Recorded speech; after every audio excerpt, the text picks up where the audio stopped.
창세기를 우리가 다 마치고 오늘부터 이제 출애굽기 말씀을 보도록 하겠습니다. 출애굽기 1장부터 18장까지 내용을 우리가 살펴보기를 원하는데요. 창세기 마지막에 보게 되면 야곱과 그의 가족 70명이 가나안 땅에 기근이 들어서 요셉이 총리로 있는 애굽으로 이주를 하게 됩니다. 그리고 400년이라고 하는 시간이 흘러서 이스라엘 백성들이 아주 많아지게 됩니다. 장정만 60만이 되고 전체 인구를 보게 되면 약 200에서 300만 정도 되는 엄청난 인구로 불어나게 되죠. 그래서 이제 이스라엘 백성은 더 이상 애굽에서 살 이유는 없어진 거죠. 사실 하나님께서 아브라함에게 약속하신 것이 큰 민족을 이루게 하실 것을 말씀하셨잖아요. 이제 애굽에서 큰 민족이 됐기 때문에 다시 하나님께서 말씀하신 가나안 땅으로 돌아오면 되는 것입니다. 그래서 이 출애굽기는 애굽에서 나와서 광야의 길을 가고 또 광야의 여정 가운데 하나님께서 어떻게 역사하셨는가를 말씀하고 있고요. 시내산에 도착하여서 언약을 체결하고 이스라엘 백성들에게 율법을 주시고 하나님께서 성막을 지으라고 말씀하십니다. 그리고 성막이 완공되고 하나님의 영광이 그 가운데 충만하게 되었다라고 하는 내용으로 구성되고 있습니다. 오늘은요, 출애굽기 1장부터 18장까지에 있는 내용, 다시 말씀드리면 어떻게 이스라엘 백성들이 애굽에서 나오게 되었는가, 어떤 과정을 통해서 이스라엘 백성들이 나오게 되고, 그 다음에 이 광야의 길을 걸어갈 때 하나님께서 어떻게 이스라엘 백성들과 함께 하셨는가 같이 살펴봄으로 은혜를 나누는 귀한 시간이 될 수 있기를 바랍니다. 무엇보다 오늘 말씀을 통해서 우리 하나님이 어떤 분이신가를 우리가 발견하는 그런 시간들이 되었으면 좋겠습니다. 먼저 1장 5절에서 7절까지 말씀을 같이 우리 한 번 더 읽어보도록 하겠습니다. 성경을 아주 펴놓고 있는 게 좋아요. 성경 말씀을 계속해서 살펴보므로 1장부터 18장까지의 내용들을 정리하도록 하겠습니다. 1장 5절부터 7절까지 말씀을 같이 한번 읽어보겠습니다. 시작. 야곱의 허리에서 나온 사람이 모두 70이요 요셉은 애굽에 있었더라. 요셉과 그의 모든 형제와 그 시대의 사람은 다 죽었고 이스라엘 자손은 생육하고 불어나 번성하고 매우 강하여 온 땅에 가득하게 되었더라.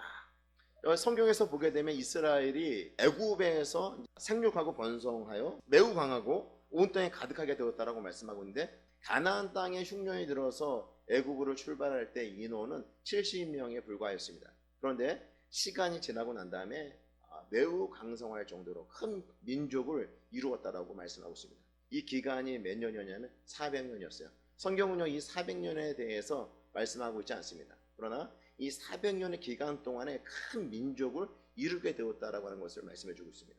이 400년, 어떻게 보면 이스라엘 백성들이 생각할 때는 하나님이 침묵하시는 것 같고 이스라엘 백성들을 돌보지 않는 것 같고 아무런 일도 행하지 않는 것처럼 보이지만, 하나님께서는 아브라함과 맺은 그 언약을 기억하시고 이스라엘을 지금 큰 민족으로 만드신 것이죠. 이스라엘 백성들이 볼 땐 침묵하는 시간이었고 하나님의 손이 보이지 않는 시간이었지만 하나님이 일하는 시간이었다라고 하는 것을 우리에게 말씀해 주고 있는 것입니다. 성도 여러분, 우리가 이 땅에서 삶을 살아갈 때 하나님이 손이 느껴지지 아니할 때가 있어요. 하나님께서 마치 내 삶에는 관여하지 않는 것 같고 침묵하시는 것처럼 느껴질 때가 있다는 것입니다. 그런데 하나님의 자녀들에게는 우리 하나님께서 계속해서 그 구원 역사를 써 내려가고 있다는 것입니다. 의미 없는 시간이 하나도 없는 거예요. 하나님께서 침묵하시는 것 같고 내 삶에 전혀 관여하지 않는 것 같고 하나님의 손이 전혀 느껴지지 않는 그 순간이라 할지라도 하나님께서 나를 위해서 일하고 계신다. 우리에게 있는 그 모든 시간들은 의미 있는 시간이다. 내가 정체되고 내가 고난 가운데 있고 내가 실패를 맛본다 할지라도 그 시간이 전혀 의미 없이 진행되는 것이 아니라 우리 하나님께서 나를 만들어 가시는 과정이고 하나님의 구원 계획들이 성취되어져 가는 과정이다. 우리가 믿음의 눈으로 이것을 볼 수 있었으면 좋겠습니다. 하나님의 침묵하는 그 시간도 하나님께서 일하는 시간이다. 우리에게 있는 모든 시간, 특별히 하나님 자녀들에게 있는 그 시간들은 하나님의 계획들을 성취해 나가는 그 시간이라는 사실을 기억하시고 어떤 상황 가운데 있다 할지라도 우리 하나님을 바라보는, 우리 하나님께 집중하는 삶을 살아가는 저와 성도 여러분 모두가 되시기를 바랍니다. 400년 동안 이스라엘 백성들은 노예로 전락하여서 이렇게 살다가 다 끝나는 것으로 생각했는데 하나님께서는 애굽이라고 하는 그 나라에서 이스라엘을 큰 민족으로 만들고 계셨다라고 하는 사실이죠. 8절부터 10절까지 말씀을 또 읽어보겠습니다. 시작. 요셉을 알지 못하는 새 왕이 일어나 애굽을 다스리더니 그가 그 백성에게 이르되 이 백성 이스라엘 자손이 우리보다 많고 강하도다. 자, 우리가 그들에게 대하여 지혜롭게 하자. 두렵건대 그들이 더 많게 되면 전쟁이 일어날 때에 우리 대적과 합하여 우리와 싸우고 이 땅에서 나갈까 하노라. 그러니까 요셉을 알지 못하는 새 왕. 사실 이 애굽이라고 하는 나라가 요셉을 통해서 기근의 때를 잘 방비하고 애굽을 사실상 구원한 사람이었잖아요.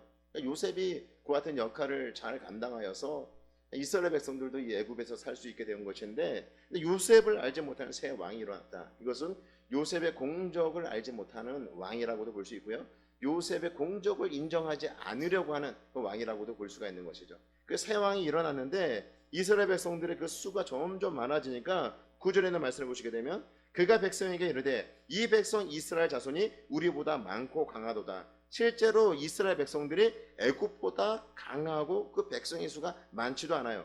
그런데 이 바로 왕이 그렇게 생각을 하고 있는 것이죠. 심리적인 압박을 지금 느끼고 있는 것입니다. 그래서 이들이 우리를 대적하여서 우리와 싸우고 나갈까 우려를 해서 이 백성들의 수를 제한하고자 합니다. 인구를 억제하는 그런 정책을 펴게 되는데 11절에 있는 말씀 보겠습니다. 감독들을 그들을 위해 세우고 그들에게 무거운 짐을 지워 괴롭게 하여 그들에게 바로를 위하여 국고성 비동과 라암셋을 건축하게 하니라. 그러니까 인구 억제 정책으로 이 바로 왕이 첫 번째 내린 그 정책이 무엇인가 하면 국고성 비동과 라암셋을 짓게 하는 것인데 무거운 짐을 주어서 그들을 괴롭게 했다는 것이에요. 노동력 착취를 통하여서 인구를 억제하고 제한하려고 했는데, 그럴 때 이스라엘 백성들 수가 점점 줄어듭니까? 전혀 그러지 않죠. 12절에는 말씀을 같이 한번 우리가 한 목소리로 돌아가겠습니다. 시작. 그러나 학대를 받을수록 더욱 번성하여 퍼져나가니 애굽 사람이 이스라엘 자손으로 말미암아 근심하여 학대를 받으면서 더욱더 번성하게 된다는 것이에요. 성도들에게 고난이 있고 어려움이 있다고 해서 주저앉거나 좌절하지 않는다는 거예요. 하나님이 계획하신 대로, 하나님께서 의도하신 대로 하나님의 뜻은 계속해서 성취해 나간다라고 하는 것을 우리에게 알려주고 있는 것입니다. 첫 번째, 인구 억제 정책으로 강한 노동력 착취를 하였는데 그럼에도 불구하고 학대가 있었음에도 불구하고 이스라엘 백성은 점점 번성하였다. 그러니까 두 번째, 그래서 제시하는 것이 무엇인가? 15절 16절 말씀을 또 읽어보겠습니다. 같이 읽겠습니다. 시작. 애굽 왕이 시브리 산파 십부라라 하는 사람과 부하라는 사람에게 말하여 이르되 너희는 히브리 여인을 위하여 해산을 도울 때에 그 자리를 살펴서 아들이거든 그를 죽이고 딸이거든 살려두라. 십부라와 부하라고 하는 시브리 산파를 고용해서 시브리 산부들이 아이를 출산하게 될 때 남자이면 죽이고 여자이면 살려두라고 그렇게 명령을 내리게 됩니다. 그런데 이 시브리 산파들이 하나님을 경외하는 자들이었습니다. 하나님을 경외해서 그 명령을 어기게 됩니다. 17절 있는 말씀 제가 읽어드리겠습니다. 그러나 산파들이 하나님을 두려워하여 애굽 왕의 명령을 어기고 남자 아기들을 살린지라. 당시 이 바로 왕의 명령은 지키지 아니하면 목숨을 내놓아야 될 만큼 그런 아주 준엄한 명령이었던 것이에요. 그런데 시브리 산파들이 이 바로의 말을 듣지 않고 누구의 말을 들은 거예요? 하나님의 말씀을 들은 거죠. 하나님을 두려워하고, 바로 왕도 실제로 두려운 존재이지만 이 산파들은 하나님을 경외하고 하나님을 두려워하는 자였기 때문에 남자아이들을 죽이지 않냐고 살리게 됩니다. 20절 볼까요? 하나님이 그 산파들에게 은혜를 베푸시니 그 백성이 번성하고 매우 강해지니라. 그리고 21절 그 산파들은 하나님을 경외하였으므로 하나님이 그들의 집안을 흥왕하게 하신지라. 22절 보겠습니다. 그러므로 바로가 그의 모든 백성에게 명령하여 이르되 아들이 태어나거든 너희는 그를 나일강에 던지고 딸이거든 살려두라 하였더라. 세 번째 정책은 무엇인가 하면, 이제 바로가 모든 애굽 사람들에게 히브리 가정에서 아이가 출산할 때 아들이 출산하게 되면 나일강에 던져버리고 딸이 출산하게 되면 그냥 살려두라는 거죠. 처음에 이제 히브리 산파들에게 그것을 맡겼는데 히브리 산파들이 그 일을 제대로 수행하지 않게 되자 이스라엘의 수가 점점 번성하게 되니까 이번에는 모든 이집트 사람들, 애굽 사람들의 감시 속에서 히브리 아이들이 태어나게 만든 것이죠. 모든 눈이 이제 누구에게 있어요? 태어날 그 히브리 남자아이들. 그러니까 태어나면 이제 누구나 할 것 없이 이집트 사람들은, 애굽 사람들은 그 아이를 나일강에 던지게 되는 것이죠. 이런 가운데 태어난 사람이 누구예요? 모세죠. 이스라엘의 그 구원자인 모세가 바로의 그 궁전에서 자라게 되고, 그리고 나중에 보게 되면 이스라엘 백성들을 건져내지 않습니까? 이런 과정들을 보게 되면 우리 하나님은 어떤 분이십니까? 가능성 제로에서 일하시는 분이세요. 사실 이들이 인구 억제 정책만 편 것이 아니라 남자 아이들 다 죽이게 되면 어떻게 됩니까? 여자들은 자연스럽게 애굽 사람들과 결혼하게 되고 이스라엘 민족의 정체성은 사라지게 되는 것이죠. 이스라엘 민족 자체가 없어지게 되는 것이죠. 하나님께서 이것을 허용하실 리가 없는 것입니다. 이스라엘에게 이미 우리 하나님께서 큰 민족을 만드실 것이다, 아브라함에게 약속하신 것이기 때문에 그 약속을 반드시 성취하시는 분이 우리 하나님이시죠. 인간적인 눈으로 보게 될 때 이제 이스라엘이라고 하는 그 큰 민족은 애굽에서 다 흩어지고 말 것으로 생각될 수 있지만 하나님은 그렇게 하지 않았다는 거예요. 가능성 제로, 도무지 이스라엘 백성들이 애굽에서 살 수 없는 그런 상태에 이르게 되었을 때 우리 하나님은 그 가운데서 일을 하시는 것이죠. 오히려 바로 왕궁에서 바로의 공주의 아들로 자라도록 우리 하나님께서 하신 것이에요. 이스라엘 구원자를 그렇게 우리 하나님께서 키워 나가시는 그런 모습들을 보여주고 있는 것입니다. 성도 여러분, 우리의 삶을 들여다보게 될 때 힘들고 어려운 그런 상황들을 직면하게 되고 우리의 힘과 노력으로는 도무지 그 문제를 해결할 수 없을 것이다 판단되는 일들이 얼마나 많이 있는지 몰라요. 그러나 우리가 그 가운데에서도 그 어려운 문제들을 들여다보며 낙심하지 않고 우리가 절망하지 않는 것은 바로 이 가능성 제로의 상태에서도 우리 하나님께서 일하시는 분이시기 때문에 그 하나님을 바라보게 될 때 우리가 낙심하지 않는 거예요. 그 하나님을 바라볼 때 우리가 절망하지 않고 얼마든지 살아갈 수 있는 것입니다. 우리 안에 있는 그런 절망, 우리 안에 있는 그 낙심의 원인을 보게 될 때 우리의 눈의 수준으로, 우리가 바라보는 수준으로, 우리가 가지고 있는 그 능력 정도로 우리 하나님을 판단하는 거죠. 낙심이 되는 그 이유를 자세히 들여다보게 될 때 내가 할 수 없는 것은 하나님도 할 수 없을 거라 생각될 때 낙심이 되는 거예요. 내가 절망하는 이유는 내가 할 수 없는 것, 하나님도 할 수 없을 거라 생각이 될 때 우리가 절망하는 것입니다. 성도 여러분, 나는 할 수 없지만 가능성 제로의 상태에서도 우리 하나님께서 할 수 있다라고 하는 이 믿음을 가지고 우리 하나님을 바라보면서 힘들고 어려운 순간이 있다 할지라도 극복해 나가며 이겨나가는 저와 성도 여러분 모두가 될 수 있기를 주의 이름으로 축복합니다. 이렇게 모세가 바로 왕궁에서 그들의 어떤 학문을 익히고 모든 것을 겸비한 그런 사람으로 자라게 됩니다. 그러니까 이것이 나중에는 어떻게 우리 하나님께서 사용하시는지 모르겠지만 현재 그 40세가 되어서 바로 왕궁에서 바로 공주의 그 아들이 되었다고 해서 그가 무엇인가를 할 수 있는, 하나님을 일을 할 수 있는 그 준비가 되었다라고 볼 수가 없는 것입니다. 2장 11절부터 15절에 있는 말씀을 제가 같이 한번 읽어보겠습니다. 2장 11절부터 15절까지 말씀을 읽겠습니다. 시작. 모세가 장성한 후에 한 번은 자기 형제들에게 나가서 그들이 고되게 노동하는 것을 보더니 어떤 애굽 사람이 한 히브리 사람 곧 자기 형제를 치는 것을 본지라. 좌우를 살펴 사람이 없음을 보고 그 애굽 사람을 쳐 죽여 모래 속에 감추니라. 이튿날 다시 나가니 두 히브리 사람이 서로 싸우는지라. 그 잘못한 사람에게 이르되 내가 어찌하여 동포를 치느냐 하매 그가 이르되 누가 너를 우리를 다스리는 자와 재판관으로 삼았느냐. 내가 애굽 사람을 죽인 것처럼 나도 죽이려느냐. 모세가 두려워하여 이르되 일이 탈로 되었도다. 바로가 이 일을 듣고 모세를 죽이고자 하여 찾는지라. 모세가 바로의 낯을 피하여 미디안 땅에 머물며 하루는 우물 곁에 앉았더라. 모세는 동족을 긍휼히 여기는 그런 마음이 있었죠. 그리고 자신이 언젠가는 이스라엘 백성들을 구원할 그런 구원자로서 쓰임받을 것에 대한 생각을 하고 있었던 것이에요. 그러니까 동족이 어려움을 당할 때 애굽 사람을 쳐 죽이고 모래에 감췄는데 또 히브리 자신의 동포가 서로 다투는 모습을 바라보고 왜 싸우냐라고 얘기할 때 누가 너를 우리의 재판관으로 삼았느냐. 모세가 사람을 죽인 일이 탈로가 나게 되고 바로가 알게 되자 모세는 미디안 강야로 도망을 하게 됩니다.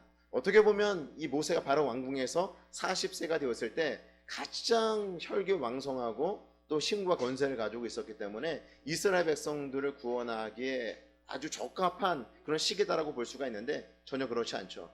모세는 자신의 힘으로 동족을 살피고 동족을 보호하려고 했지만 결국은 자신이 애굽 사람을 죽인 것이 탈로가 나와서 미디안 강야로 도망가는 그런 신세로 전락하게 되는 것을 보게 됩니다.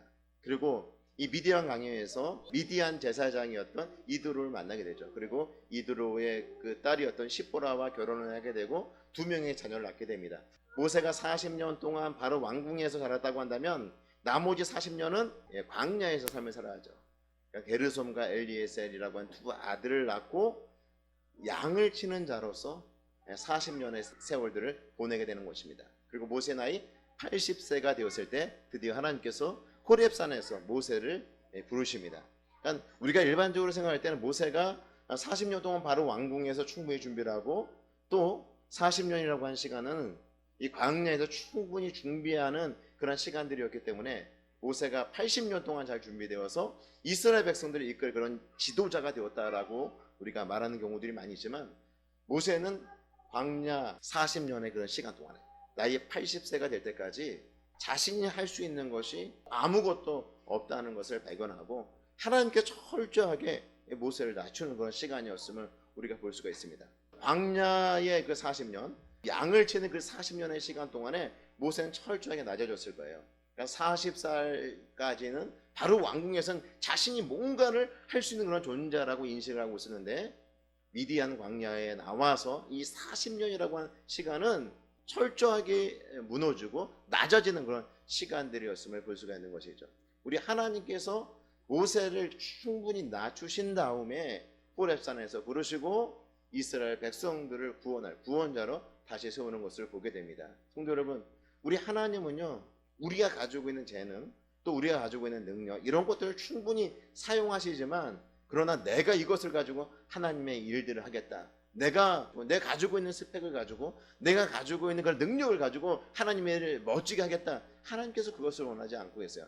하나님 일은 누가 합니까? 철저하게 하나님을 의지하는 자, 하나님을 신뢰하는 자, 그 하나님을 붙잡는 자를 통해서 하나님께서 일하신다는 거예요.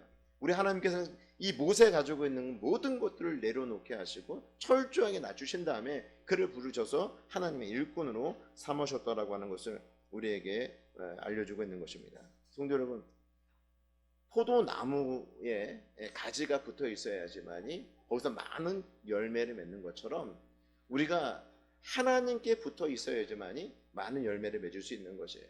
우리의 삶이 정말 복된 삶이 되기 위해서는 하나님만을 철저히 의지하고 하나님의 말씀을 붙잡고 삶을 살아갈 때 복될 수 있는 것입니다. 내 힘으로 내 스스로 무엇인가를 할 수 있다라고 생각하는 순간 우리는 넘어지고 말 것이에요. 하나님께서는 내가 뭔가를 해서 하나님께 영광을 돌리기를 원하고 있는 것이 아니라 하나님을 바라보고 하나님을 의지하고 하나님 말씀에 순종하는 그 삶을 통해서, 그런 사람을 통해서 하나님의 일들을 해나가신다는 거예요.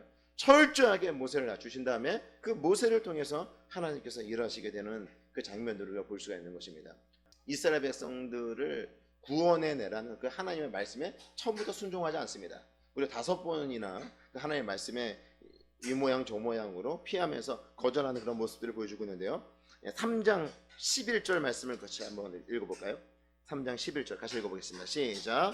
모세가 하나님께 아뢰되 내가 누구기에 바로에게 가며 이스라엘 자손을 애굽에서 인도하여 내리이까. 이 말이 뭐냐면 10절에 있는 말씀 때문에 그래요. 이제 내가 너를 바로에게 보내어 너에게 내 백성 이스라엘 자손을 애굽에서 인도하여 내게 하리라. 모세가 이 80년의 시간 동안에 충분히 준비된 사람이었다고 한다면 내 백성을 애굽에서 인도해내라고 하는 이 말씀이 모세에게 들려졌을 때 모세가 어떻게 반응했을까? 예, 제가 80년의 시간 동안 충분히 준비됐습니다. 이제 내가 가서 이스라엘 백성을 구원해내겠습니다. 하나님 나를 보내십시오. 이렇게 이야기할 수 있을 텐데 그렇게 말하지 않죠. 내가 누구기에, 과거에도 내가 바로 왕궁에서 이스라엘 백성들을 구원하려고 했는데 구원하지 못했는데 이제 80살이 되어서 양들을 치고 있는 내가 누구기에 바로에게 가서 이스라엘 백성들을 인도해낼 수 있겠습니까? 내가 바로 왕이 어떤 왕인 줄 알고 이 애굽이라는 나라가 어떤 나라인지 아는데 내가 누구기에 가서 그 백성들을 구원해낼 수 있습니까? 사실상 거절을 하고 있는 것입니다.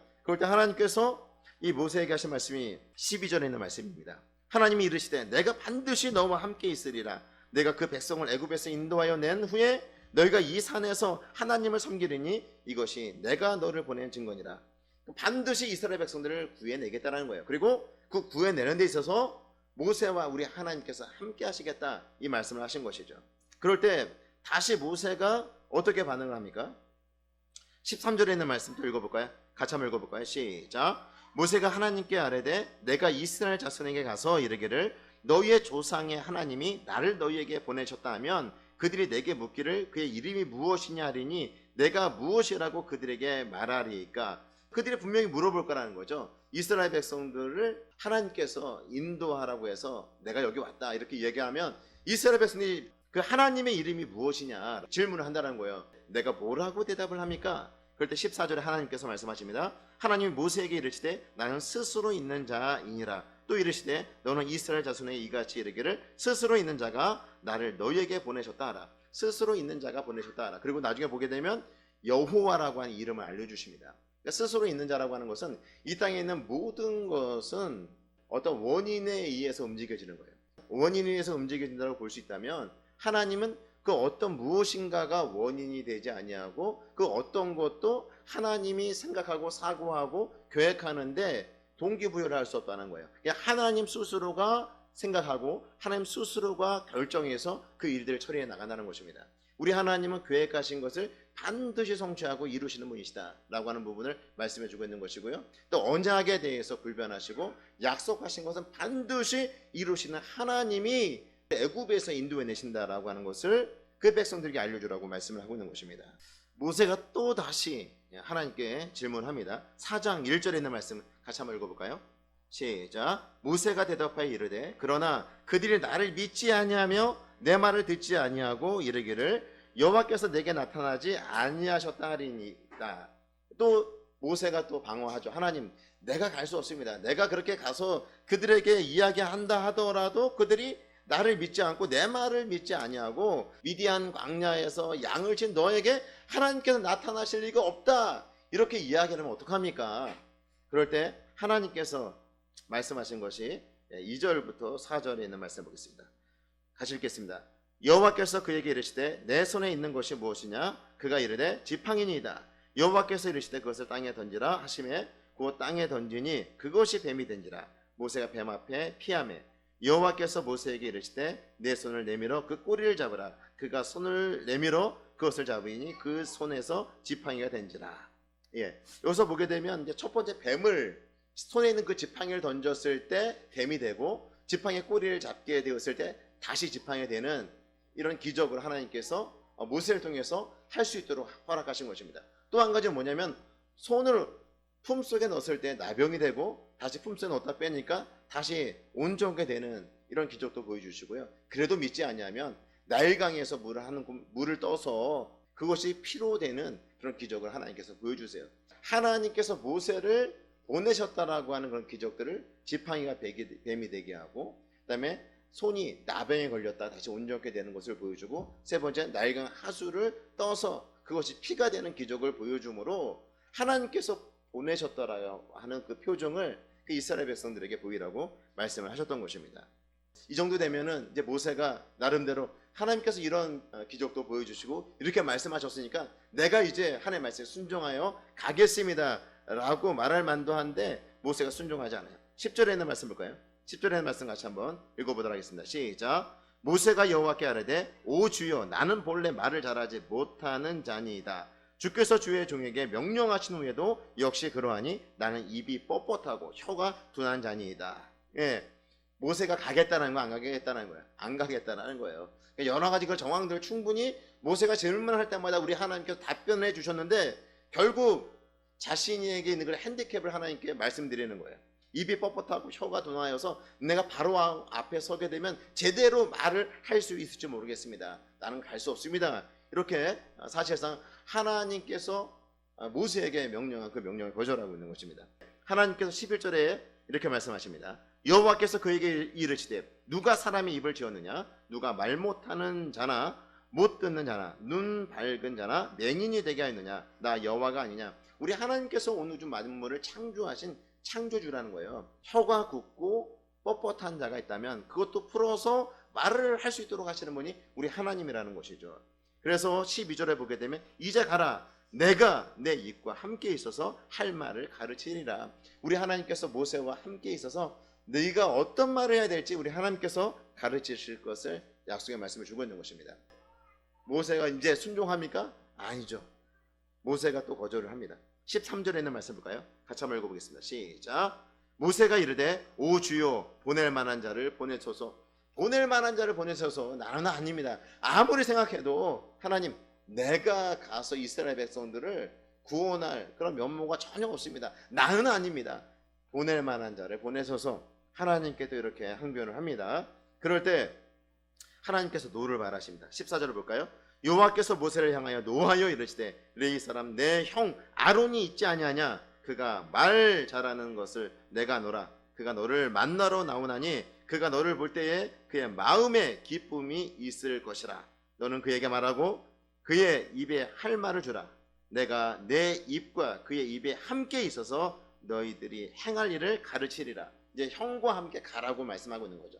결국 이제 모세가 하는 말씀에 순종합니다. 이상의 말씀을 통해서 우리가 살펴볼 수 있는 것은 모세가 철저하게 준비된 사람이 아니에요. 광야에 있으면서 철저하게 무너졌고 광야의 그런 시간들을 통해서 우리 하나님께서 모세를 낮추었다라고 하는 것을 볼 수가 있는 것입니다. 이렇게 낮아지니까 이제 하나님께서 이 모세를 통해서 일하기 시작하는 것이죠.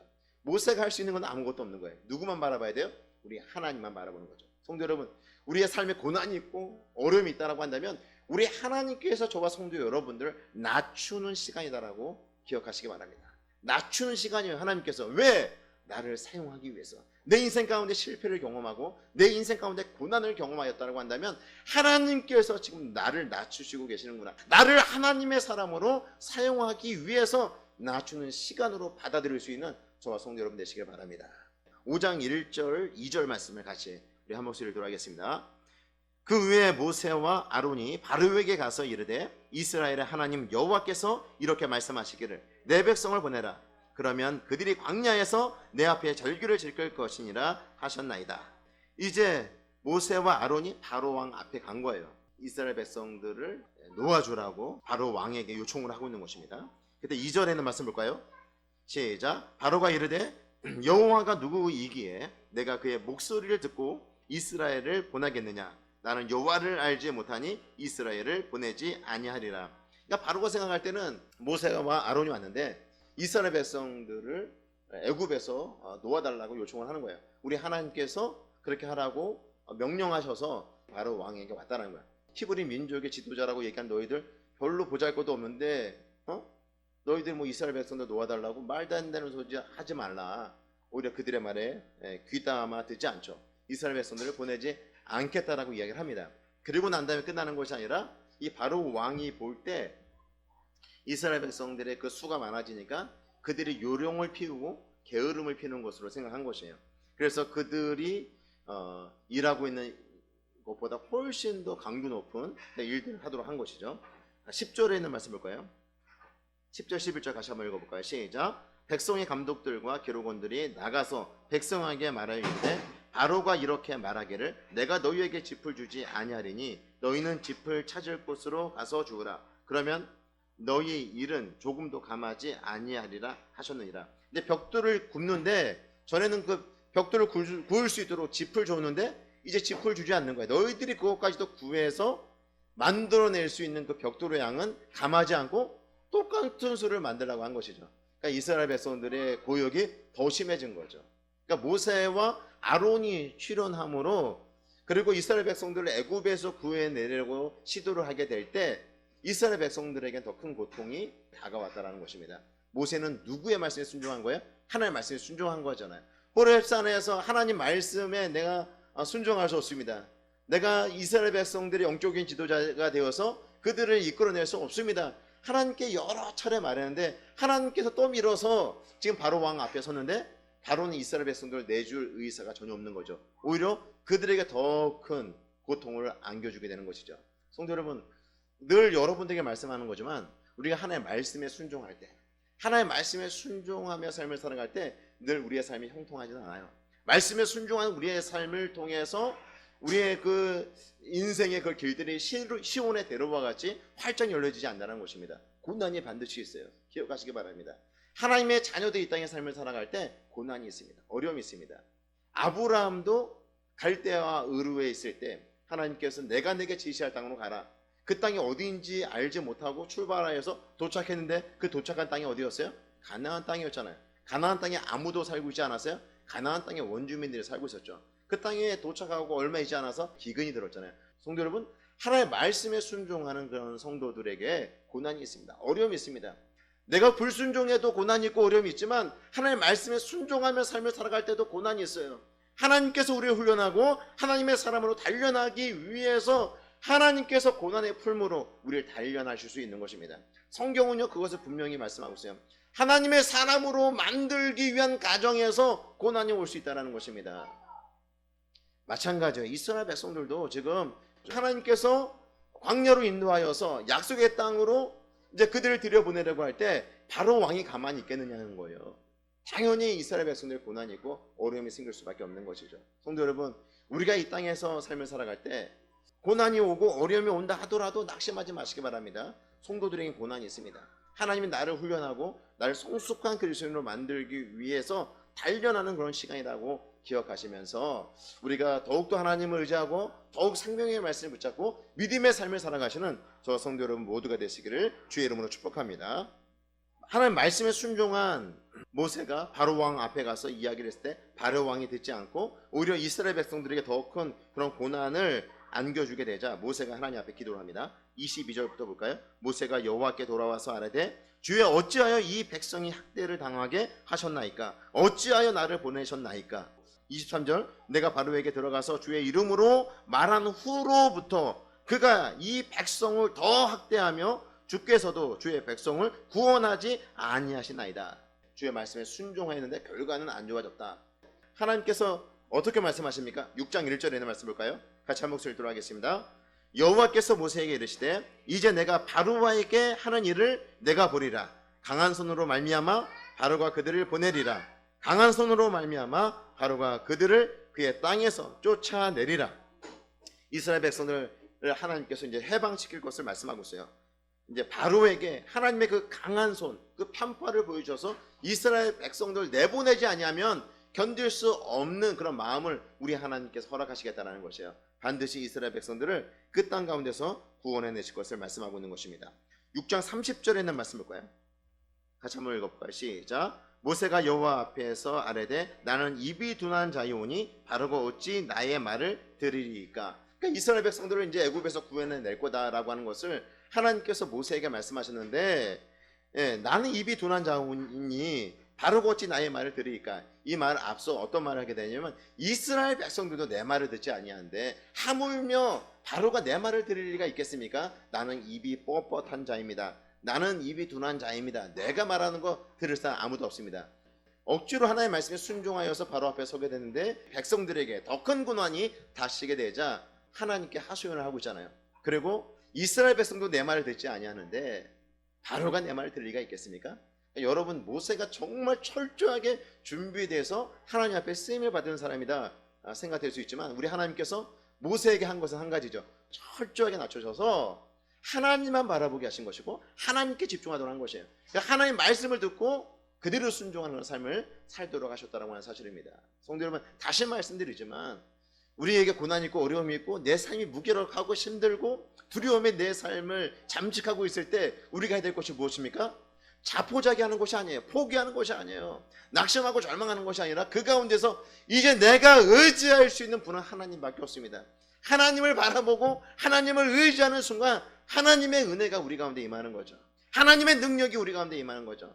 하나님께서 비로소 우리를 통해서 하나님의 원대한 계획들을 성취해 나가신다는 것입니다. 모세가 위대하고 모세가 그 전무후무한 이스라엘 백성들의 지도자가 될 수 있었던 것은 그의 능력에 근거한 것이 아니라 그가 누구를 의지한 것입니까? 철저하게 하나님을 의지한 것이죠. 하나님을 의지하는 사람으로 만들기 위해서 우리 하나님께서 하신 것은 모세를 낮추신 거예요. 모세를 통해서 하나님의 능력이 나타나고 모세를 통해서 하나님의 말씀이 선포되어지고 모세를 통해서 하나님의 그 리더십이 드러난 것이지 모세 자신이 가지고 있는 그것을 통해서 하나님께서 일하신 것이 아니라고 하는 사실이죠. 저와 성도 여러분들, 우리 하나님께서 계획하신 것들이 있습니다. 그런 것들을 성취해 나가기 위해서 여러분들 낮추시고 계실 때 그때 우리가 하지 말아야 될 것은 무엇이에요? 불평하는 거예요. 불평하는 걸 하지 마세요. 원망하는 걸 하지 마세요. 책임을 전가하는 것을 하지 마세요. 환경을 탓하지 마시고요. 그 가운데에서 우리가 누구를 바라봐야 되는가? 우리 하나님을 바라보고 우리 하나님을 의지하시는 저와 성도 여러분 모두가 되시기를 주의 이름으로 축복합니다. 이제 7장부터 보게 되면 이 모세가 바로 앞에 서서 다시 이스라엘 백성을 데리고 나가겠다라고 이야기를 하게 됩니다.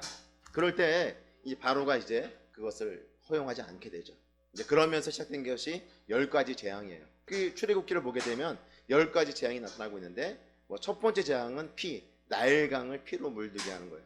그다음에 개구리, 세 번째 이, 네 번째 파리, 다섯 번째 전염병, 그리고 여섯 번째 독조, 그다음에 일곱 번째 우박, 여덟 번째 메뚜기, 아홉 번째 흑암, 열 번째 장자의 죽음. 이것이 차례대로 애굽에 내려지게 되는데 이 10가지 재앙은 사실상 애굽 왕과 애굽 사람들이 섬기고 있는 그 신들에 대한 심판이라고 볼 수가 있는 것이에요. 애굽 사람들을 먹여 살리는 곳이 이 나일강이에요. 그 하피라는 신이 이 나일강을 지켜서 그들에게 어떤 생명을 공급한다고 생각했었는데 그 나일강을 피로 물들게 하는 거죠. 그러니까 하나님께서 이 10가지 재앙을 다 애굽의 신을 하나님께서 심판하시는 거예요. 그리고 애굽 왕 바로를 우리 하나님께서 심판하시는 거죠. 그러니까 왜 이 10가지 재앙을 애굽 땅에 내리시는가? 그것은 이스라엘 백성들이 400년 동안 그 땅에서 종살이를 했잖아요. 그러니까 400년 동안 종살이를 하면 어떤 생각이 들겠어요? 애굽 사람들이 믿고 있는 신이 다 진짜 신인 줄 알겠죠. 애굽 왕 바로도 신인 줄 알겠죠. 그리고 이스라엘 백성들이 그 애굽에서 살면서 하나님만을 유일하게 섬기는 그런 신앙들은 다 그들은 잃어버리고 살았던 거죠. 그러니까 애굽 왕이 신이고 그다음에 애굽의 사람들이 믿고 있는 그 신이 진짜 신으로 생각하고 있었던 것이었기 때문에 우리 하나님께서는 이 모세를 통해서 10가지 재앙을 그 땅 가운데 내리게 된 거예요. 10가지 재앙을 통해서 우리 하나님만이 참 하나님이시고 우리 하나님만이 우리가 섬겨야 될 그런 유일한 대상이라고 하는 것을 알려주고 있는 것입니다. 이렇게 해서 10가지 재앙이 그 땅 가운데 내리게 되는데요. 특별히 우리가 살펴봐야 될 것은 이 장자의 죽음입니다. 11장 4절부터 6절까지 한 말씀을 보겠습니다. 시작. 모세가 바로에게 이르되 여호와께서 이와 같이 말씀하시기를 밤중에 내가 애굽 가운데로 들어가리니 애굽 땅에 있는 모든 처음 난 것은 왕위에 앉아 있는 바로의 장자로부터 맷돌 뒤에 있는 몸종의 장자와 모든 가축의 처음 난 것까지 죽으리니 애굽 온 땅에 전무후무한 큰 부르짐이 있으리라. 하나님께서 장자의 죽음에 대해서 얘기를 하고 있는 거예요. 그런데 애굽에 있는 그 모든 처음 난 것들은 왕부터 시작하여서 바로 왕부터 시작하여서 몸종의 장자 그리고 가축의 처음 난 것까지 다 죽게 될 것을, 그래서 애굽 온 땅에 큰 부르짖음이 있을 것을 말씀하고 있어요. 그러니까 이 장자의 죽음은 10가지 재앙 중에서 마지막 재앙을 말하고 있는 것입니다. 그럴 때 이스라엘은 이 재앙으로부터 피하게 되는데 어떻게 피하게 되는가? 12장 5절부터 또 11절까지 말씀해 보겠습니다. 같이 한번 읽어볼까요? 시작. 너희의 어린 양은 흠없고 1년 된 수컷으로 하되 양이나 염소 중에서 취하고 이달 열 나흘 날까지 간직하였다가 해질 때에 이스라엘 회중이 그 양을 잡고 그 피를 양을 먹을 집 좌우 문설주와 임방에 바르고 그 밤에 그 고기를 불에 구워 무교병과 쓴 나물과 아울러 먹되 날 것으로나 물에 삶아서 먹지 말고 머리와 다리와 내장을 다 불에 구워 먹고 아침까지 남겨주지 말며 아침까지 남은 것은 곧 불사르라. 너희는 그것을 이렇게 먹을지니 허리에 띠를 띠고 발에 신을 신고 손에 지팡이를 잡고 급히 먹으라. 이것이 여호와의 유월절이나. 그러니까 뭘 얘기하고 있습니까? 하나님께서 애굽 온 땅에 모든 장자들, 그러니까 처음 난 자, 첫째를 다 하나님께서 죽게 할 것을 말씀하셨어요. 살 수 있는 방법이 무엇인가 하면 1년 된 순양을 잡아서 그 피를 받아서 좌우설주와 임방에 바르게 될 때 하나님의 심판이 넘어갈 것이다. 하나님의 심판이 담을 넘는다. 그래서 담을 넘는다는 뜻으로 유월이에요. 이스라엘 백성들에게 이 절기를 대대로 지키라고 말씀을 하고 있는 것입니다. 14절에 있는 말씀을 볼까요? 14절. 너희는 이날을 기념하여 여호와의 절기를 삼아 영원한 규례로 대대로 지킬지니라. 그러니까 이 유월절 절기를 대대로 지키라고 말씀하고 있습니다. 그런데 이들이 지금 먹을 때 어떻게 먹으라고 말씀하고 있어요? 11절에 보게 되면 너희는 그것을 이렇게 먹을지니 허리에 띠를 띠고 발에 신을 신고 손에 지팡이를 잡고 급히 먹으라. 이것이 여호와의 유월절이라.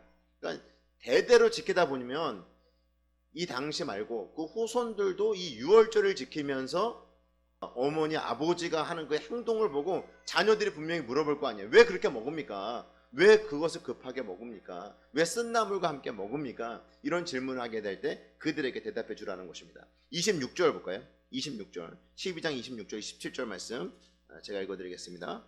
이후에 너희의 자녀가 묻기를 이 예식이 무슨 뜻이냐 하거든 너희는 이르기를 이는 여호와의 유월절 제사라. 여호와께서 애굽 사람에게 재앙을 내리실 때에 애굽에 있는 이스라엘 자손의 집을 너무사 우리의 집을 구원하셨느니라 하라. 하며 백성이 머리 숙여 경배하니라. 유월절 절기를 계속해서 지킴으로 하나님께서 이스라엘 백성들을 애굽에서 어떻게 구원해냈는지를 이스라엘 백성들에게 잊지 않고 기억하도록 하신 것이죠. 그리고 이제 실제로 그 재앙이 내려지게 됩니다.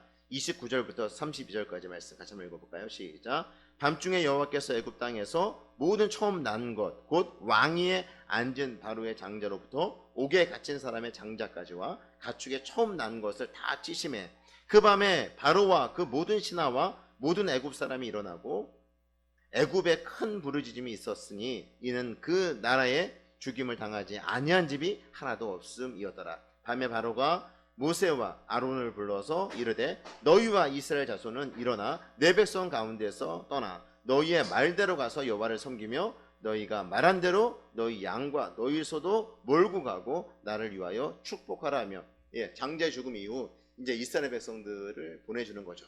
이제 나가라. 9가지 재앙까지는 어떻게 하든지 이스라엘 백성들을 노예로 묶어두려고 했는데 장자의 그 죽음을 맞이하고 난 다음에 이스라엘 백성들을 애굽에서 놓아주게 된 것입니다. 우리가 여기서 볼 수 있는 것은 무엇입니까? 이스라엘 백성들이 애굽에서 해방된 것은 애굽의 그 속박으로부터 벗어난 것은 이스라엘 백성들의 의로움이 있지 않았다는 거예요. 그들의 어떤 자격이라든지 그들이 갖춘 공로라든지 지금까지 열심히 하나님의 말씀에 순종하며 삶을 살아왔던 그 선함에 근거하지 않는다는 거예요. 이스라엘 백성들이 애굽에서 부르짖었을 때 우리 하나님께서 아브라함과 이삭과 야곱과 한 언약을 기억하사 이스라엘 백성들을 애굽에서 이제 구원해 내시기로 하시는데 절대 그들의 공로와 그들의 열심과 그들의 선함에 근거하지 아니하고 전적으로 하나님의 은혜에 근거한 거죠. 그들은 어린 양의 피를 좌우설주와 임방에 바름으로 하나님의 심판이 넘어가게 되고 이스라엘 백성들이 구원을 받은 것이죠. 전적인 하나님의 은혜로 구원을 받았다는 것입니다. 저와 성도 여러분들은 어떻게 구원을 받았는가? 마찬가지죠. 하나님 전적인 은혜로 구원을 받은 거예요. 그러니까 어떤 그 믿음을 가진 자로서의 면모를 갖추었기 때문에 어떤 자격을 갖추었기 때문에 하나님께서 우리를 구원하신 것이 아니라 전적인 하나님의 은혜로 말미암아 우리가 구원받은 하나님의 백성이 되었다라고 하는 것입니다. 따라서 우리가 늘 이것을 잊지 말아야 돼요. 이스라엘 백성들에게 유월절을 지킴으로 애굽에서 하나님께서 어떻게 인도하셨는지를 기억하고 지키라고 하셨던 것처럼 우리도 마찬가지죠. 우리는 어떤 상태에서 우리 하나님께서 구원하셨는지를 잊지 말고 기억하라는 것입니다. 이스라엘 백성들은 그 유월절 절기를 지킴으로 하나님의 구원을 생각했다고 한다면 그리스도인들은 이 주일이 예수 그리스도께서 십자가에 달려 죽으시고 다시 부활하신 날이에요. 우리에게 구원을 선물로 주신 날이 바로 이 주일인 것이죠. 그래서 이 주일에 우리가 해야 될 것은 하나님께 전심으로 예배드리는 우리의 삶을 통해서 하나님께서 우리에게 베풀으신 구원이 얼마나 귀하고 값진 것인가를 알고 그 구원에 감사하며 감격하는 그런 삶들을 살아야 되는 거예요. 구원받은 하나님의 자녀가 되었다라고 하는 것, 그 감격을 유지하면서 우리가 삶을 살아가야 된다는 거죠. 이 예배를 통해서 구원의 감격을 회복하는 저와 성도 여러분 되시기 바랍니다. 또 한 가지는 무엇인가 하면 성찬이에요. 성찬 예식을 우리 주님께서 기념하여 지키라고 말씀하지 않습니까? 이 성찬이 의미하는 바가 뭐예요? 예수님이 십자가에 달려 죽으심으로 피를 흘리시고 살이 찢기심으로 돌아가심으로써 우리에게 구원의 선물을 주지 않았습니까? 그러니까 성찬을 우리가 계속해서 행함으로 예수 그리스도를 통해서 우리에게 베풀어 주신 그 구원이 얼마나 그 값지고 귀한 것인가를 우리로 하여금 알게 하시는 것이죠. 이렇게 우리에게 베풀어 주신 그 놀라운 구원의 은혜, 우리만 감사하고 감격하는 것이 아니라 우리 자녀들에게도 잘 흘려보내는 귀한 축복의 통로가 될 수 있기를 주의 이름으로 축복합니다.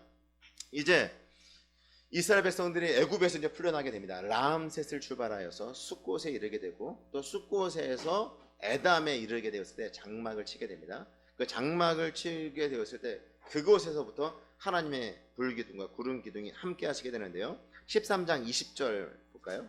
13장 20절 21절 말씀 같이 우리 한 목소리를 읽도록 하겠습니다. 시작. 그들이 숲곳을 떠나서 광야 끝 에담의 장막을 치니 여호와께서 그들 앞에서 가시며 낮에는 구름 기둥으로 그들의 길을 인도하시고 밤에는 불기둥을 그들에게 비추사 낮에나 밤이나 진행하게 하시니 낮에는 구름 기둥 밤에는 불기둥이 백성 앞에서 떠나지 아니하리라. 아멘.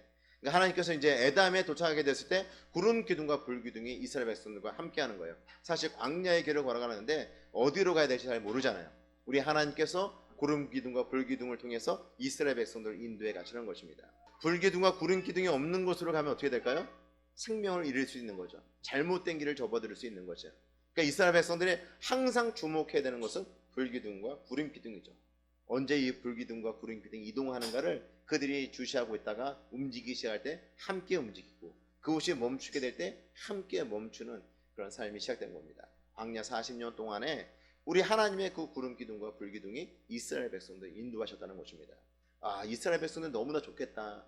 우리에게는 왜 그런 기적을 보여주지 않는가 이런 생각을 할 수 있겠지만 바로 이 구름 기둥과 불 기둥이 상징하는 것이 무엇이에요? 하나님 말씀인 거죠. 광야와 같이 한 치 앞도 내다볼 수 없는 인생길을 걸어갈 때 우리 하나님께서는 너희들이 알아서 가라 이렇게 말씀하지 않아요.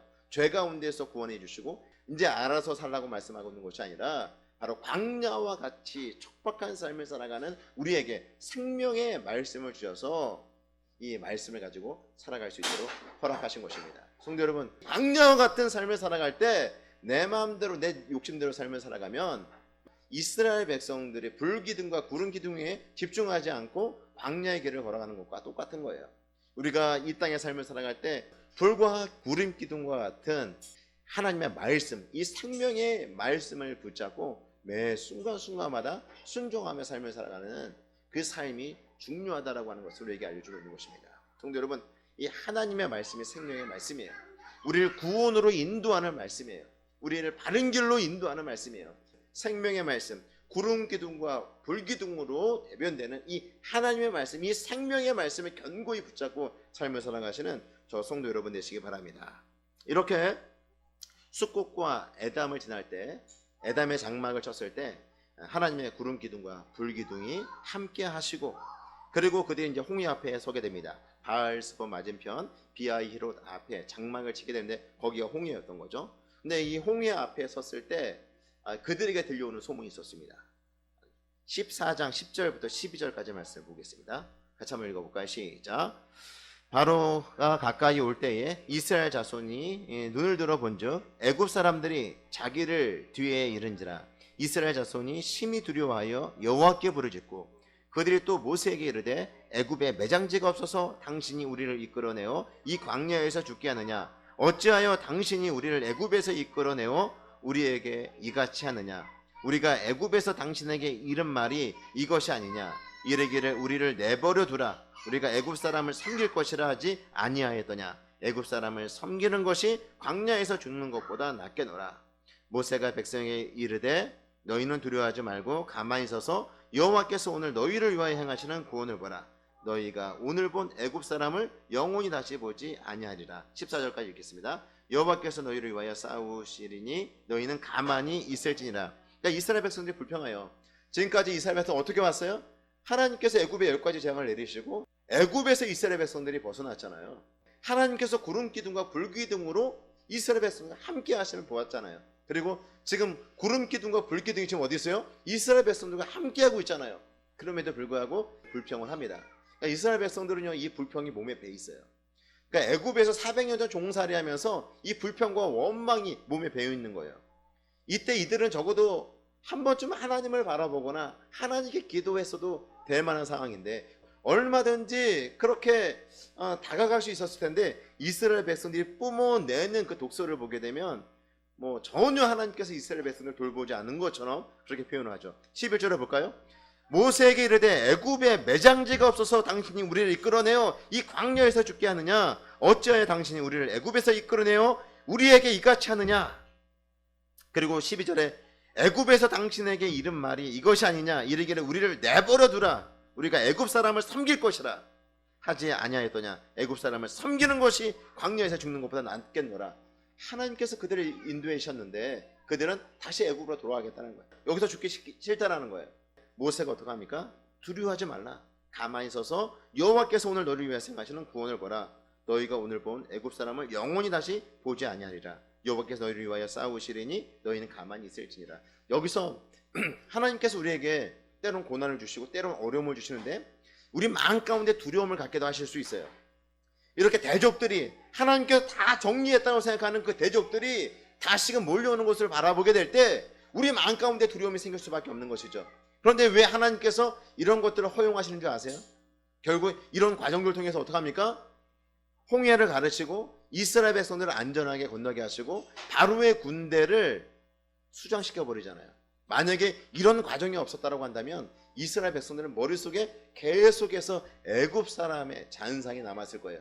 그 애굽에 짓눌려서 애굽이 트라우마처럼 작용하여서 애굽이라고 하는 그 말만 들어도 오금죄를 쓸지 모르겠습니다. 그래서 하나님께서 너희들이 이제 더 이상 애굽을 기억하지 아니하도록 철저하게 그 심판하는 모습을 보여주고 있는 거예요. 홍해를 가르시고 이스라엘 백성들을 건너게 하시고 바로의 군대를 수장시킴으로 다시는 이 애굽을 기억하지 않도록 우리 하나님께서 만드신 것이죠. 때론 우리에게 고난이 있고 어려움이 온다 하더라도 하나님께서 그것을 왜 허락하시는지 우리에게 알려주고 있는 것이에요. 그 고난을 이겨나갈 수 있도록 더 이상 그것이 우리를 억압하거나 힘들게 만드는 존재가 될 수 없다라고 하는 것을 알려주시기 위해서 우리가 바라보는 그 두려움을 우리가 염려와 걱정하는 그 대상을 그것을 제거하기 위하여서 이와 같은 방법을 우리 하나님께서 선택할 수도 있는 것입니다. 성도 여러분, 우리의 삶에서 해야 될 것이 무엇입니까? 우리 하나님을 바라보는 것이에요. 나를 두렵게 만드는 그 대상을 집중하는 것이 아니라 우리 하나님을 바라보는 것이에요.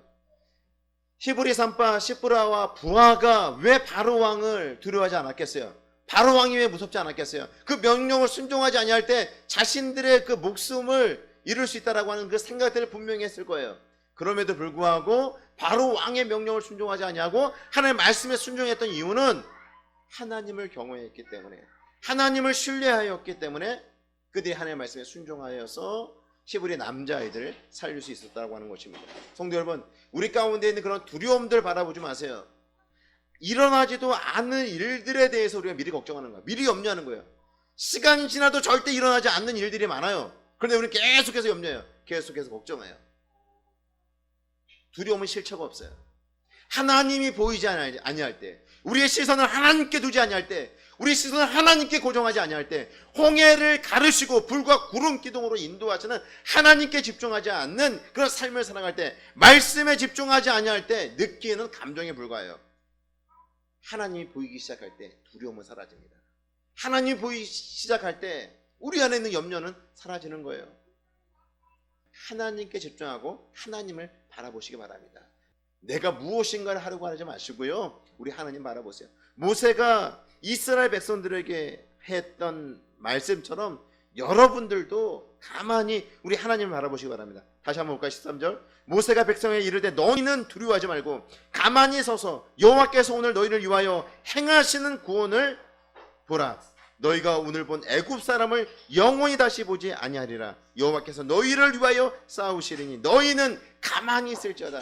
몸부림치지 마시고요, 하나님을 바라보시기 바랍니다. 그럴 때 하나님께서 여러분들을 위해서 싸우실 겁니다. 여러분들을 위해서 대적들을 물리치실 것입니다. 하나님이 행하신 그 놀라운 기적을 바라볼 수 있도록 우리 하나님께 집중하는 삶을 살아가시길 바랍니다. 이렇게 하나님께서 홍해를 가르치고 애굽의 군대를 다 수장시키고 난 다음에 이스라엘 백성들이 이제 수르 광야에 접어들게 됩니다. 수르 광야에 접어들어서 3일길을 갔는데 물을 만나지 못합니다. 그때 24절에 그들이 물을 만나게 되는데 15장 24절입니다. 시작. 백성이 모세에게 원망하여 이르되 우리가 무엇을 마실까 하며 25절. 모세가 여호와께 부르짖었더니 여호와께서 그에게 한 나무를 가리키시니 그가 물에 던지니 물이 달게 되었더라.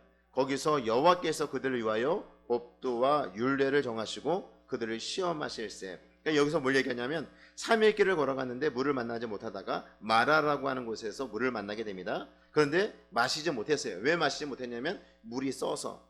그럴 때 하나님께서 한 나무를 가리키고 그 나무를 던졌을 때 물이 다시금 달게 되었다라고 말씀을 하고 있습니다.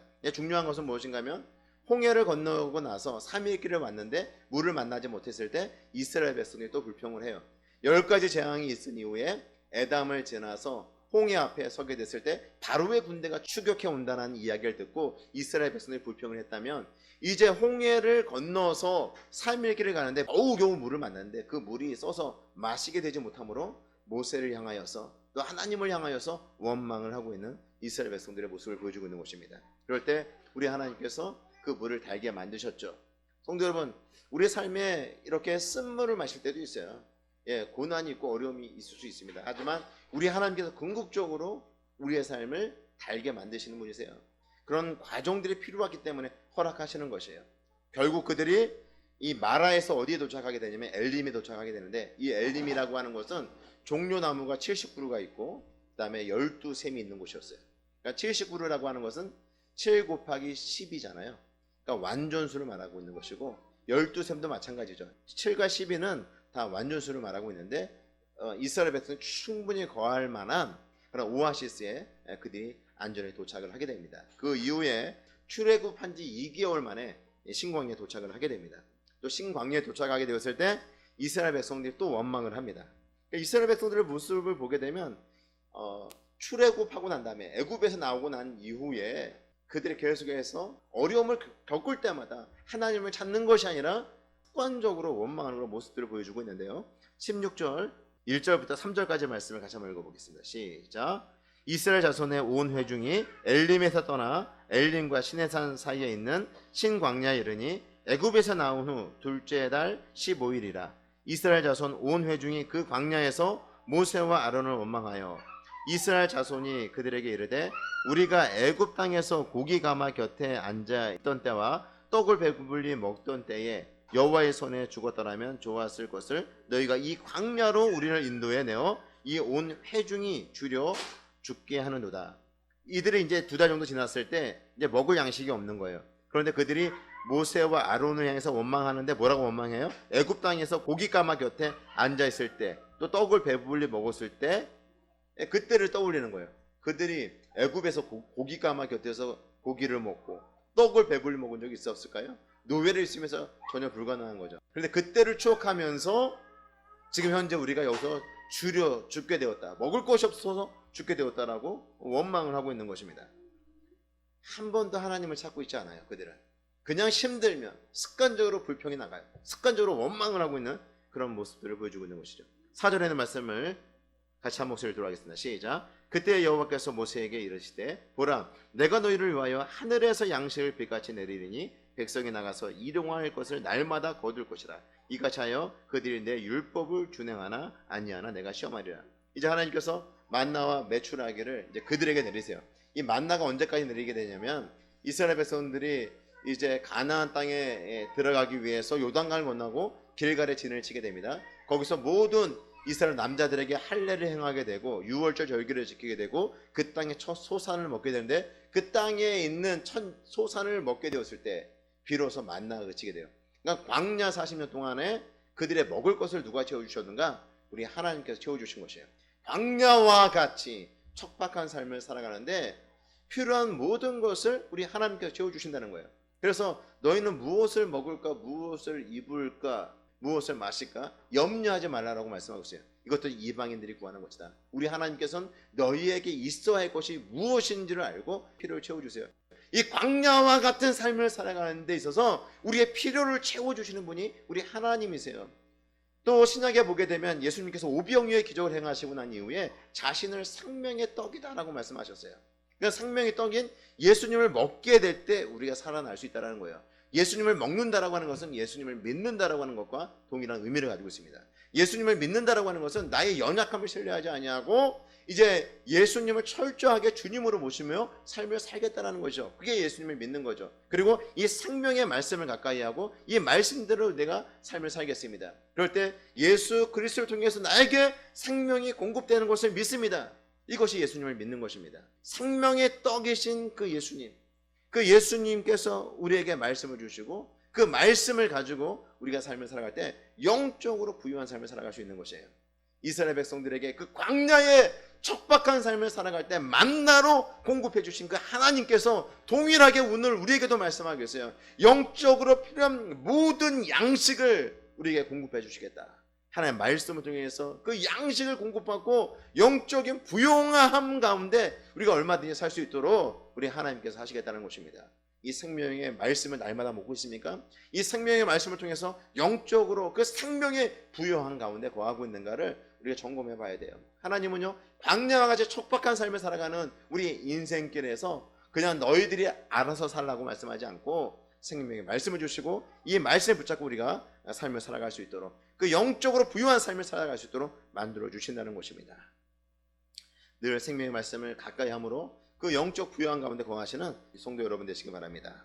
이제 17장에 르비딤에 도착하게 되었을 때 이스라엘 백성이 또 불평을 해요. 17장 1절부터 7절까지 말씀을 같이 한 목소리 읽도록 하겠습니다. 시작. 이스라엘 자손의 온 회중이 여호와의 명령대로 신광야에서 떠나 그 노종대로 행하여 르비딤에 장막을 쳤으나 백성이 마실 물이 없는지라. 백성이 모세와 다투어 이르되 우리에게 물을 주어 마시게 하라. 모세가 그들에게 이르되 너희가 어찌하여 나와 다투느냐? 너희가 어찌하여 여호와를 시험하느냐?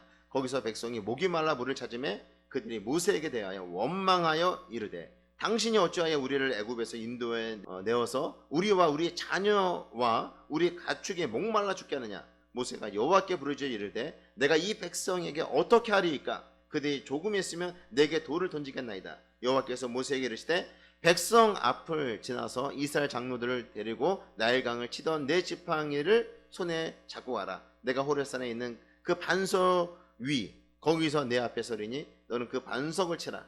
그것에서 물이 나오리니 백성이 마시리라. 모세가 이스라엘 장로들의 목전에서 그대로 행하니라. 7절 같이 읽겠습니다. 그가 그곳 이름을 마사 또는 무리바라 불렀으니 이는 이스라엘 자손이 다투었으며 또는 그들이 여호와를 시험하여 이르기를 여호와께서 우리 중에 계신가 안 계신가 하였음이더라. 여기서 보게 되면 그 물을 마사 무리바라 하였고 이스라엘 자손이 다투었고 그들이 여호와를 시험하여 이르기를 여호와께서 우리 중에 계신가 안 계신가 하였음이더라. 목이 마르잖아요. 목이 마르는 것 자체가 어떤 생명의 위협을 느끼는 순간이겠죠. 그래서 그들이 불평을 한 거죠. 우리를 애굽에서 인도에서 이 광야에서 목말라 죽게 하느냐, 이런 말들을 모세에게 또 하나님에게로 하는 거죠. 데리고 나왔으면 끝까지 책임져야 되는 것이 아니냐, 이런 불평과 원망을 한 거예요. 이들이 하나님을 향해서 기도하는 것이 아니라, 하나님을 향해서 부르짖는 것이 아니라, 하나님을 끝까지 신뢰하는 것이 아니라 불평을 하고 있는 거예요. 그러면서 우리가 이 광야에서 이렇게 목이 마른데 하나님이 우리와 함께 하시는 것이 맞냐? 모세에게 질문하고 있는 거예요. 정말 하나님께서 우리와 함께 하시는 것이 맞냐? 이렇게 고난 가운데 있는데, 이렇게 힘든 삶을 살아가고 있는데 하나님이 함께 하시는 건 맞는가? 질문을 하고 있는 거예요. 내 안에 두려움이 있고, 내 안에 염려가 있고, 내 안에 걱정이 있고, 내 삶의 문제들을 이렇게 잘 풀려나가지 않냐고, 경제적인 어려움을 겪고 있으며 질병 가운데 고통하며 신앙하며 삶을 살아가고 있는데 하나님이 나와 함께 하는 것이 정말 맞냐? 하나님을 시험하는 질문이죠. 하나님께서 함께 하시죠. 결국 물을 전혀 기대할 수 없는 반석에서 물을 내셔서 이스라엘 백성들을 먹이지 않습니까? 성도 여러분, 폭풍 가운데 우리가 거할 수도 있어요. 그러나 하나님은 함께 하세요. 우리와 함께 하시는 그 하나님을 바라봐야 되겠죠. 우리와 함께 하시는 그 하나님을 바라보면서 그 하나님께 기도하는 것이 우리에게 필요한 것이죠. 불평하지 마시기 바랍니다. 그 하나님께 부르짖어 내 삶의 문제를 맡기고 기도하는 저와 성도 여러분 될 수 있기를 바랍니다. 그리고 나서 이제 아말렉과의 그런 전쟁이 벌어지게 되는데, 그 아말렉과의 그 전쟁, 이스라엘 백성들은요 전쟁을 해보지 않았어요. 그런데 우리 하나님께서 아말렉과의 전쟁에서도 승리를 얻게 하시죠. 모세가 손을 들어 기도할 때 여호수아가 이끄는 군대가 이기게 되고, 모세가 힘들어서 손을 내리게 되면 여호수아가 이끄는 그 군대가 전쟁에서 밀리게 되는 거죠. 그랬을 때 아론과 훌이 모세의 손을 잡아주고 계속해서 쉬지 않고 기도를 할 수 있도록 만듭니다. 결국 그 전쟁에서 여호수아가 이끄는 군대가 승리를 한 겁니다. 땅에서 전쟁을 벌이는 여호수아도 중요하지만 정말 중요한 것이 무엇이에요? 산 위에서 하나님 앞에 기도하고 있는 그 손이 훨씬 더 중요한 것이죠. 손이 올라가면 이기고 손이 내려가면 밀리는 이런 현상들은 우리 앞에 놓여있는 그 수많은 그 싸움들, 그 영적 싸움에서 기도가 얼마나 중요한가를 우리에게 말씀해 주고 있는 것입니다. 결국 이런 과정들을 거쳐서 이스라엘 백성들이 이제 시나산에 도착을 하게 됩니다. 19장 1절입니다. 이스라엘 자손이 애굽 땅을 떠난 지 3개월이 되던 날 그들의 시내 광야에 이르니라. 출애굽해서 3개월이 되었을 때 이제 시내 광야에 이스라엘 백성들이 이르게 됩니다. 우리 하나님께서 이스라엘 백성들을 구원해낸 이후에 어떻게 그들과 함께 하셨는가를 우리에게 보여주고 있습니다. 이스라엘 백성은 끊임없이 하나님을 향해서 불평하고 원망하지만 우리 하나님은 계속해서 그들에게 은혜를 베푸시고 또 사랑을 주시고 그들의 필요를 채워주시는 그런 장면들을 우리에게 보여주고 있는 것입니다. 우리 하나님, 그 하나님을 여러분의 왕으로 모시고 여러분의 주인으로 모시고 고난이 온다 할지라도 낙심하지 마시고 생명의 말씀 견고히 붙잡고 기도하면서 이 어려운 시간들을 이겨나가시는, 그래서 하나님의 사랑을 더욱더 경험하고 복된 삶을 살아가며 이 복을 우리 주변에 있는 사람들에게 흘려보내는 귀한 축복의 통로가 될 수 있기를 주의 이름으로 축복합니다.